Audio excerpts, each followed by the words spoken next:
ನಾವು ಕನ್ನಡಿಗರು ಈ ಒಂದು ಸಾರನ್ನು ಇಡ್ಲಿ, ದೋಸೆ, ರೊಟ್ಟಿ, ಚಪಾತಿ, ಮುದ್ದೆ, ಅನ್ನ ಜೊತೆ ತಿನ್ನೋದಲ್ದೇ ಕಪ್ಪಿಗೆ ಹಾಕ್ಕೊಂಡು ಸ್ಪೂನಲ್ಲಿ ಹಾಗೇ ತಿಂತೀವಿ. ಆ ಸಾರು ನಿಮಗೆ ಗೊತ್ತಾಗಿರಬೇಕು, ಅವರೆಬೇಳೆ ಸಾರು. ಈ ಅವರೆಬೇಳೆ ಸಾರನ್ನ ನನ್ನ ಶೈಲಿಯಲ್ಲಿ ಮಾಡೋದು ಹೇಗೆ ಅಂತ ನೋಡೋಣ. ನಾನು ಆಶಾ, ನಿಮಗೆಲ್ಲರಿಗೂ ಅಡುಗೆ ಸಾಧನಕ್ಕೆ ಸ್ವಾಗತ. ಇವತ್ತಿನ ಈ ಸೀಸನ್ ಸ್ಪೆಷಲ್ ಸಾರನ್ನು ನಾನು ಟ್ರೈಪ್ಲೈ ಸ್ಟೀಲ್ ಕಡಾಯಿನಲ್ಲಿ ಮಾಡ್ತಾಯಿದ್ದೀನಿ. ಅಗಾರೋ ಬ್ರ್ಯಾಂಡ್ ಅವ್ರದ್ದು.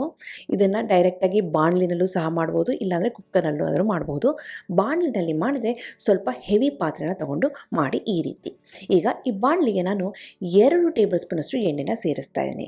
ಎಣ್ಣೆ ಒಂದು ಮಟ್ಟಿಗೆ ಬಿಸಿಯಾಗಿದೆ ಅಂದಾಗ ಇದಕ್ಕೆ ಅರ್ಧ ಟೀ ಸ್ಪೂನಷ್ಟು ಜೀರಿಗೆ, ಅರ್ಧ ಟೀ ಸ್ಪೂನಷ್ಟು ಸಾಸಿವೆನ ಸೇರಿಸ್ತಾ ಇದ್ದೀನಿ. ಸಾಸಿವೆ ಚೆನ್ನಾಗಿ ಚಟಪಟ ಅಂತ ಸಿಡಿಬೇಕು. ಜೀರಿಗೆ ಕಲರ್ ಚೇಂಜ್ ಆಗಿದೆ ಅಂದಾಗ ಅದಕ್ಕೆ ಕೆಲವು ಕರಿಬೇವಿನ ಎಲೆನ ಸೇರಿಸ್ತಾ ಇದ್ದೀನಿ. ಆಮೇಲೆ ಉಂಡೆ 2 ಕೆಂಪು ಮೆಣಸಿನ್ಕಾಯಿನ ಸೇರಿಸ್ತೀನಿ, ಬ್ಯಾಡಗಿ ಮೆಣಸಿನ್ಕಾಯಿನ. ಈ ಮೆಣಸಿನ್ಕಾಯಿನ ನಾನು ಮುಂದೆ ಏನು ಮಾಡೋದು ಅಂತ ಹೇಳ್ತೀನಿ. ಈಗ ಮೆಣಸಿನ್ಕಾಯಿನ ಎಣ್ಣೆಯಲ್ಲಿ ಲೈಟಾಗಿ ಬಾಡಿಸ್ತಾ ಇದ್ದೀನಿ. ಅದಾದಮೇಲೆ ಇದಕ್ಕೆ 1 ಈರುಳ್ಳಿನ ಈ ರೀತಿ ತೆಳ್ಳಗೆ ಉದ್ದಕ್ಕೆ ಕಟ್ ಮಾಡಿಕೊಂಡು ಸೇರಿಸಿದ್ದೀನಿ. ಜೊತೆಗೆ ಅರ್ಧ ಈರುಳ್ಳಿನ ಈ ರೀತಿ ಉಂಡೆಯಾಗಿ ಸೇರಿಸ್ತಾ ಇದ್ದೀನಿ.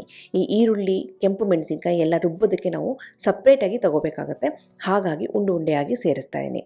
ಈಗ ಈರುಳ್ಳಿ ಸ್ವಲ್ಪ ಲೈಟಾಗಿ ಕಲರ್ ಚೇಂಜ್ ಆಗಿದೆ ಅಂದಾಗ ಇದಕ್ಕೆ ಒಂದು ಚೆನ್ನಾಗಿ ಹಣ್ಣಾಗಿರೋವಂಥ ಟೊಮೆಟೊನ ಈ ರೀತಿ ಸಣ್ಣದಾಗಿ ಕತ್ತರಿಸಿ ಸೇರಿಸ್ತಾ ಇದ್ದೀನಿ.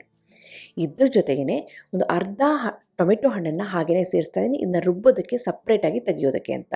ಈಗ ನೋಡಿ, ಈರುಳ್ಳಿ, ಟೊಮೆಟೊ ಎಲ್ಲನೂ ಸಹ ಚೆನ್ನಾಗಿ ಬಾಡಿಸ್ತಾ ಇದ್ದೀನಿ. ಇದು ಲೈಟಾಗಿ ಕಲರ್ ಚೇಂಜ್ ಆಗಿದೆ, ಸ್ವಲ್ಪ ಬಾಡಿದೆ ಅಂದಾಗ ನಾವು ಏನು ಮಾಡಬೇಕು ಅಂದರೆ, ಮಸಾಲೆಗೆ ಅಂತ ಹಾಕಿದ್ವಲ್ಲ 2 ಕೆಂಪು ಮೆಣಸಿನ್ಕಾಯಿ ಜೊತೆಗೆ ಟೊಮೆಟೊ ಹಣ್ಣು, ಈರುಳ್ಳಿ, ಅರ್ಧ ಟೊಮೆಟೊ ಹಣ್ಣು, ಈರುಳ್ಳಿ ಎಲ್ಲನೂ ಸೈಡಾಗಿ ತೆಗೆದಿರ್ತಾ ಇದ್ದೀನಿ. ಇದನ್ನು ನಾವು ಮುಂದೆ ಮಸಾಲೆಗೆ ರುಬ್ಬೋದಕ್ಕೆ ಸೇರಿಸ್ಕೊಳ್ಳೋಣ. ಈ ರೀತಿ ಎಣ್ಣೆಯಲ್ಲಿ ಹುರಿದು ಮಸಾಲೆ ರುಬ್ಬಿದ್ರೆ ತುಂಬಾ ಚೆನ್ನಾಗಿ ಸಾರು ಬರುತ್ತೆ. ಈಗ ನೋಡಿ, ಇದನ್ನು ಸೈಡಿಗೆ ತೆಗೆದಿಟ್ಬಿಟ್ಟು ಮಿಕ್ಕಿರೋ ಅಂಥ ಒಗ್ಗರಣೆಗೆ ನಾನು ಇಲ್ಲಿ 2 ಬದನೆಕಾಯಿ ಪೀಸಸ್ನ ಸೇರಿಸ್ತಾ ಇದ್ದೀನಿ. 2 ಬದನೆಕಾಯಿನ ಈ ರೀತಿ ದಪ್ಪವಾಗಿ ಕಟ್ ಮಾಡಿಕೊಂಡು ಸೇರಿಸ್ತಾ ಇದ್ದೀನಿ. ಜೊತೆಗೆ 1 ಆಲೂಗೆಡ್ಡೆ ಪೀಸಸ್ನು ಈ ರೀತಿ ಸೇರಿಸ್ತಾ ಇದ್ದೀನಿ. 2 ಬದನೆಕಾಯಿ, 1 ಆಲೂಗೆಡ್ಡೆ. ಈ ಆಲೂಗೆಡ್ಡೆ ಬದನೆಕಾಯಿ ಹಾಕಲೇಬೇಕಾ ಈ ಅವರೆಬೇಳೆ ಸಾರಿಗೆ ಅಂತಂದರೆ ಇದು ಆಪ್ಷನಲ್. ಹಾಕಿದರೆ ಮಾತ್ರ ಅದ್ಭುತವಾದಂಥ ಟೇಸ್ಟ್ ಬರುತ್ತೆ. ಈಗ ಬದನೆಕಾಯಿ ಹಾಗೂ ಆಲೂಗೆಡ್ಡೆನ ಎರಡೂ ಸಹ ಎಣ್ಣೆಯಲ್ಲಿ ಲೈಟಾಗಿ ಹುರ್ಕೊಂಡು ನೆಕ್ಸ್ಟ್ ಇದಕ್ಕಿದ್ದ ಅವರೆಬೇಳೆನ ಸೇರಿಸಬೇಕಾಗುತ್ತೆ.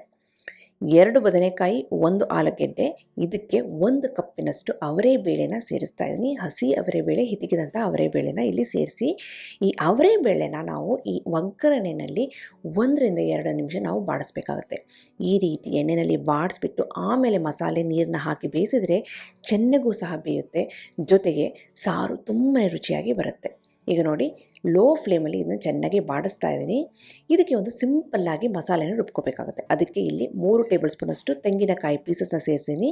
ಹಾಗೆ ಎಣ್ಣೆಯಲ್ಲಿ ಹುರಿದಿಟ್ಟಂಥ ಕೆಂಪು ಮೆಣಸಿನ್ಕಾಯಿ, ಈರುಳ್ಳಿ, ಟೊಮೆಟೊನು ಈ ಮಿಕ್ಸಿ ಜಾರಿಗೆ ಸೇರಿಸಿ, ಜೊತೆಗೆ 1 ಇಂಚಿನಷ್ಟು ಶುಂಠಿ, 5 ರಿಂದ 6 ಬೆಳ್ಳುಳ್ಳಿ, 1/4 ಇಂಚಿನಷ್ಟು ಹಸಿ ಅರಿಶಿನ ಸೇರಿಸ್ತಾ ಇದ್ದೀನಿ. ಇದಿಲ್ಲ ಅಂತಂದರೆ ನೀವು ಅರಿಶಿನ ಪುಡಿನೇ ಸಹ ಸೇರಿಸ್ಬೋದು.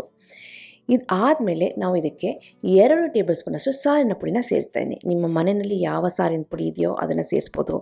ಸಾರಿನ ಪುಡಿ ಇಲ್ಲಾಂದರೆ ರಸಂ ಪುಡಿ ಸೇರಿಸ್ಬೋದು, ಸಾಂಬಾರು ಪುಡಿ ಸೇರಿಸ್ಬೋದು. ನಿಮ್ಮಲ್ಲಿ ಯಾವ ಪುಡಿ ಇದೆಯೋ ಅದನ್ನು ಸೇರಿಸ್ಬೋದು. ಇಲ್ಲಾಂದರೆ ಕೆಂಪು ಮೆಣಸಿನ್ಕಾಯಿ, ಧನಿಯಾ ಪುಡಿ, ಜೀರಿಗೆ ಹಾಕ್ಬೋದು. ಈಗ ಜೊತೆಗೆ ಕೊತ್ತಂಬರಿ ಎಲೆ ಕಡ್ಡಿ ಇರುತ್ತೆ ನೋಡಿ, ಆ ಕಡ್ಡಿನ ಸೇರಿಸ್ತಾ ಇದ್ದೀನಿ, ರುಚಿ ಚೆನ್ನಾಗಿ ಬರುತ್ತೆ ಅಂತ. ಆಮೇಲೆ ಒಂದು ನೆಲ್ಲಿಕಾಯಿ ಸೈಜ್ನ ಹುಣಸೆ ಹಣ್ಣನ್ನು ನೀರಿನಲ್ಲಿ ನೆನೆಸಿಟ್ಟಿದ್ದೆ. ನೀರಿನ ಸಮೇತ ಆ ಹುಣಸೆ ಹಣ್ಣನ್ನು ನಾನು ಇದಕ್ಕೆ ಹಾಕ್ತಾಯಿದ್ದೀನಿ. ಹುಣಸೆ ಹಣ್ಣು, ಟೊಮೆಟೊ ಹಣ್ಣು ಎರಡನ್ನೂ ಹಾಕಿ ರುಬ್ಬೋದ್ರಿಂದ ಈ ಅವರೆಬೇಳೆ ಸಾರು ತುಂಬ ಅದ್ಭುತವಾದಂಥ ರುಚಿ ಕೊಡುತ್ತೆ. ಜೊತೆಗೆ 1 ಇಂಚಿನಷ್ಟು ಚಕ್ಕೆ, 2 ಲವಂಗನ ಸೇರಿಸ್ತಾ ಇದ್ದೀನಿ. ಸಾರಿನ ಪುಡಿಗೆ ಚಕ್ಕೆ, ಲವಂಗ ಹಾಕಿದರೆ ಇಲ್ಲಿ ಹಾಕೋ ಅವಶ್ಯಕತೆ ಇಲ್ಲ. ಇಷ್ಟನ್ನು ಸಹ ಸ್ವಲ್ಪ ನೀರನ್ನ ಹಾಕಿ ನೈಸಾಗಿ ರುಬ್ಬಿ ಮಸಾಲೆನ ರೆಡಿ ಮಾಡ್ಕೊಂಡಿದ್ದೀನಿ. ಆ ರುಬ್ಬಿರೋ ಅಂಥ ಮಸಾಲೆನ ನಾವು ಎಣ್ಣೆಯಲ್ಲಿ ಬಾಡಿಸ್ಕೊಂಡಂಥ ಅವರೆಬೇಳೆಗೆ ಸೇರಿಸ್ತಾ ಇದ್ದೀನಿ. ಈ ಮಸಾಲೆ ಅವರೆಬೇಳೆ ಸಾರಿಗೆ ತುಂಬಾ ರುಚಿ ಕೊಡುತ್ತೆ. ಹಾಗಾಗಿ ಚಕ್ಕೆ, ಲವಂಗ, ಕೊತ್ತಂಬರಿ ಕಡ್ಡಿ, ಹಾಗೆಯೇ ಶುಂಠಿ, ಬೆಳ್ಳುಳ್ಳಿ, ಅರಿಶಿನ ತುಂಬಾ ಮುಖ್ಯ. ಅದನ್ನ ಮಿಸ್ ಮಾಡ್ದೇ ದಯವಿಟ್ಟು ಹಾಕಿ. ಇವಾಗ ಮಿಕ್ಸಿ ಜಾರ್ನಲ್ಲಿ ಸ್ವಲ್ಪ ಮಸಾಲೆ ಇರೋದ್ರಿಂದ ಆ ನೀರನ್ನು ಸಹ ಇಲ್ಲಿ ಪಾತ್ರೆಗೆ ಹಾಕ್ಕೊಂಡು ಚೆನ್ನಾಗಿ ಮಿಕ್ಸ್ ಮಾಡ್ತಾಯಿದ್ದೀನಿ. ಈ ಹಂತದಲ್ಲಿ ನಿಮಗೆ ಸಾರು ಎಷ್ಟು ಗಟ್ಟಿ ಬೇಕೋ ಅಷ್ಟು ನೀರನ್ನ ನೀವು ಸೇರಿಸ್ಬೋದು. ಏನು ಅಂತಂದರೆ ಇಡ್ಲಿ, ದೋಸೆ, ರೊಟ್ಟಿ, ಚಪಾತಿಗೆ ಇದು ಸ್ವಲ್ಪ ಗಟ್ಟಿ ಇದ್ದರೆ ಚೆನ್ನಾಗಿರುತ್ತೆ. ಅನ್ನ ಮುದ್ದೆಗೆ ಸ್ವಲ್ಪ ಲೈಟಾಗಿ ತೆಳ್ಳಗಿದ್ರೆ ಚೆನ್ನಾಗಿರುತ್ತೆ.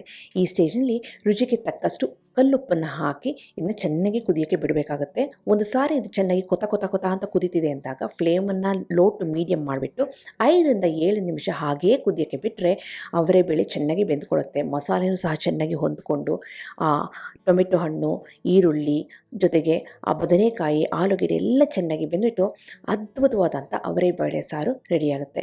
ಇದನ್ನು ಮಾತ್ರ 5-7 ನಿಮಿಷ ಚೆನ್ನಾಗಿ ಕುದಿಬೇಕು. ಅಥವಾ ಆ ಬೇಳೆ ನೋಡಿ, ಆ ಬೇಳೆ ಮುಟ್ಟಿ ನೋಡಿದಾಗ ಅದು ಚೆನ್ನಾಗಿ ಸಾಫ್ಟ್ ಆಗಿರಬೇಕು. ಆವಾಗ ಈ ಅವರೇ ಬೇಳೆ ಸಾರು ರೆಡಿಯಾಗಿದೆ ಅಂತ. ಈ ಸೀಸನ್ ಸ್ಪೆಷಲ್ ಅವರೇ ಬೇಳೆ ಸಾರನ್ನ ತುಂಬಾ ಸುಲಭವಾಗಿ ಮನೆಯಲ್ಲಿ ಆರಾಮವಾಗಿ ಮಾಡ್ಬೋದು. ಇವತ್ತು ನನ್ನ ಶೈಲಿನಲ್ಲಿ ನಿಮಗೆ ತೋರಿಸಿದ್ದೀನಿ, ನಿಮಗೆಲ್ಲ ಇಷ್ಟ ಆಗಿದೆ ಅಂತ ಅಂದ್ಕೊಂಡಿದ್ದೀನಿ. ಇವತ್ತಿನ ಬೆಳಿಗ್ಗೆ ತಿಂಡಿಗೆ ಈ ಅವರೇ ಬೇಳೆ ಸಾರು ಜೊತೆ ತಟ್ಟೆ ಇಡ್ಲಿ, ಮಧ್ಯಾಹ್ನ ಊಟಕ್ಕೆ ಮುದ್ದೆನೋ ಅಥವಾ ಅನ್ನದ ಜೊತೆ ಈ ಸಾರನ್ನ ಹಾಕ್ಕೊಂಡು ತಿಂತಿದ್ರಂತೂ A1 ಕಾಂಬಿನೇಷನು. ನಿಮಗೆಲ್ಲ ಈ ರೆಸಿಪಿ ಇಷ್ಟ ಆಗಿದೆ ಅಂತ ಅಂದ್ಕೊಂಡಿದ್ದೀನಿ. ಖಂಡಿತವಾಗ್ಲೂ ಮಾಡಿ ಹೇಗೆ ಬಂತು ಅಂತ ನಾನು ಕಮೆಂಟ್ ಸೆಕ್ಷನ್ ದಯವಿಟ್ಟು ತಿಳಿಸಿ. ಹಾಗೆ ನೀವೇನು ಅಡುಗೆ ಸಾಧನಕ್ಕೆ ಸಬ್ಸ್ಕ್ರೈಬ್ ಆಗಿಲ್ಲ ಅಂದರೆ ತಡ ಯಾಕೆ, ಈಗಲೇ ಸಬ್ಸ್ಕ್ರೈಬ್ ಆಗಿ ಪಕ್ಕದ ಬೆಲ್ ಬಟನ್ ಕೂಡ ಟಚ್ ಮಾಡಿ. ನಿಮಗೆ ವಿಡಿಯೋ ಇಷ್ಟ ಆಯಿತು ಅಂದರೆ ಲೈಕ್ ಬಟನ್ ಕ್ಲಿಕ್ ಮಾಡಿ, ಫ್ರೆಂಡ್ಸ್ ಆ್ಯಂಡ್ ಫ್ಯಾಮಿಲಿ ಜೊತೆ ಶೇರ್ ಮಾಡಿ, ವಾಟ್ಸಪ್ಪಲ್ಲಿ ಶೇರ್ ಮಾಡಿ.